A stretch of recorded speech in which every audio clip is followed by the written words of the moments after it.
इच्छा पूरी नहीं होती तो क्रोध बढ़ता है, और इच्छा पूरी होती है तो लोभ बढ़ता है। इसलिए जीवन की हर स्थिति में धैर्य बनाए रखना चाहिए।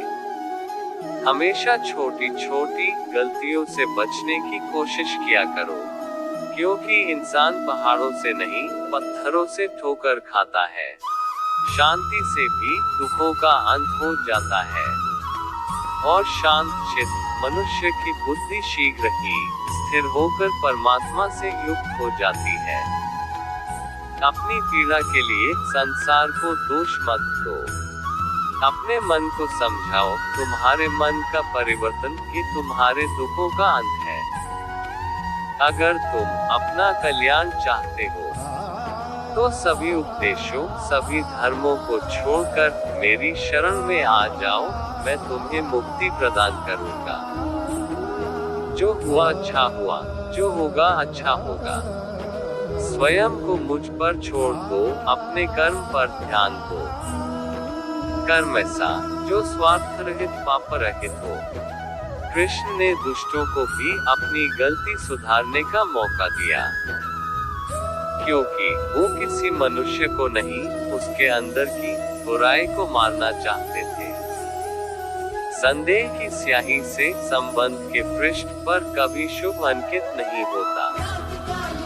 इसलिए अपने मन के विचार और संबंधों का आधार दोनों ही शुभ रखें। मोहग्रस्त होकर अपने कर्तव्य पथ से हट जाना मूर्खता है, क्योंकि इससे ना तो तुम्हें स्वर्ग की प्राप्ति होगी और ना ही तुम्हारी कीर्ति बढ़ेगी। इस भौतिक संसार का ये नियम है, जो वस्तु उत्पन्न होती है कुछ काल तक रहती है, अंत में लुप्त हो जाती है, चाहे वे शरीर हो या फल हो। यदि कोई व्यक्ति प्रेम से, भक्ति से पुष्प, फल, जल जो भी मुझ पर चढ़ा दे, तो उसी भाव से उसे स्वीकार करता हूँ, वह मेरा प्रिय भक्त होता है। उससे मत डरो जो वास्तविक नहीं है, ना कभी था ना कभी होगा। जो वास्तविक है वो हमेशा था और उसे कभी नष्ट नहीं किया जा सकता। जीवन में आधे दुख इस कारण जन्म लेते हैं क्योंकि हमारी आशाएं बड़ी होती है। इन आशाओं का त्याग करके देखो, जीवन में सुख ही सुख है।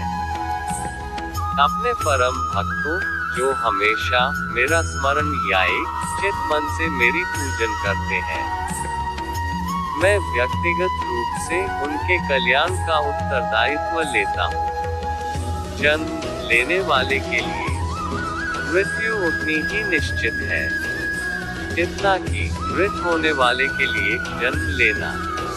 इसलिए जो अपरिहार्य है उस पर शोक मत करो। कृष्ण ने कहा है, अगर तुम्हें किसी ने दुखी किया है तो बुरा मत मानना।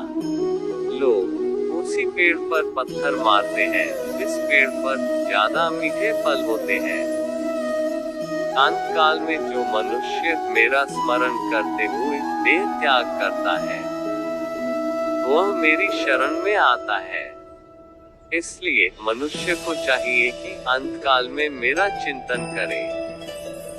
ये सच बात है कि भूल करके इंसान कुछ सीखता है, परंतु इसका यह मतलब नहीं कि वह जीवन भर भूल करता रहे और कहे कि हम सीख रहे हैं। कृष्ण कहते हैं, इस जगत में मनुष्य भौतिक वस्तुओं का भोग कर सकता है। अगर वे चाहे तो सब कुछ छीन सकते हैं, मनुष्य कुछ भी नहीं कर सकता।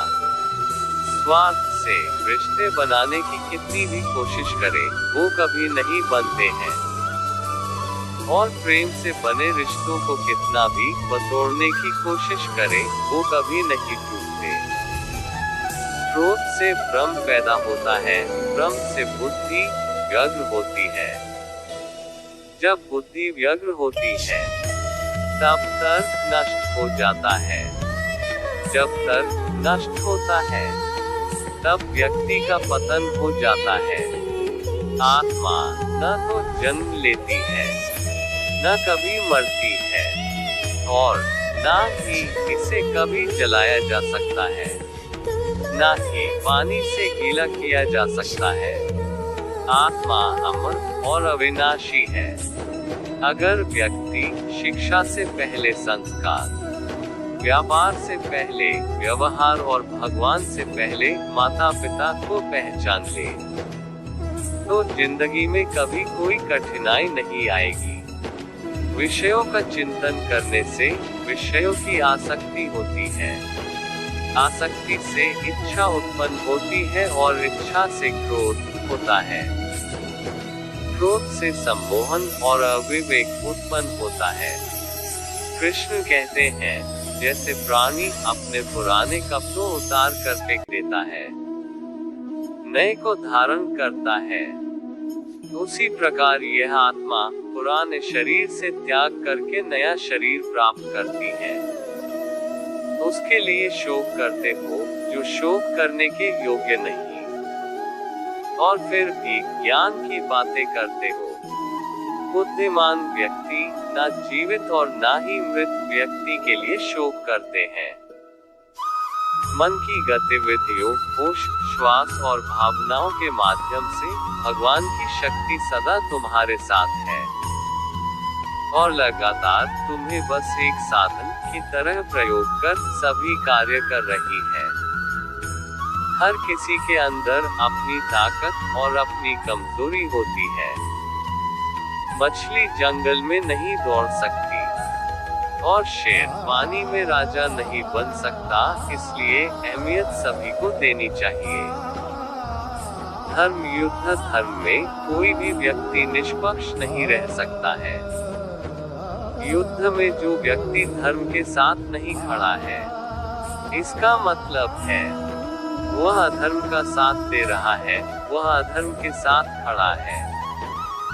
अगर कोई मनुष्य हमारे साथ बुरा कर रहा है, तो उसे करने दो, यह उसका कर्म है और समय उसके कर्म का फल उसे जरूर देगा। लेकिन हमें कभी भी किसी के साथ बुरा नहीं करना चाहिए, क्योंकि यही हमारा धर्म है।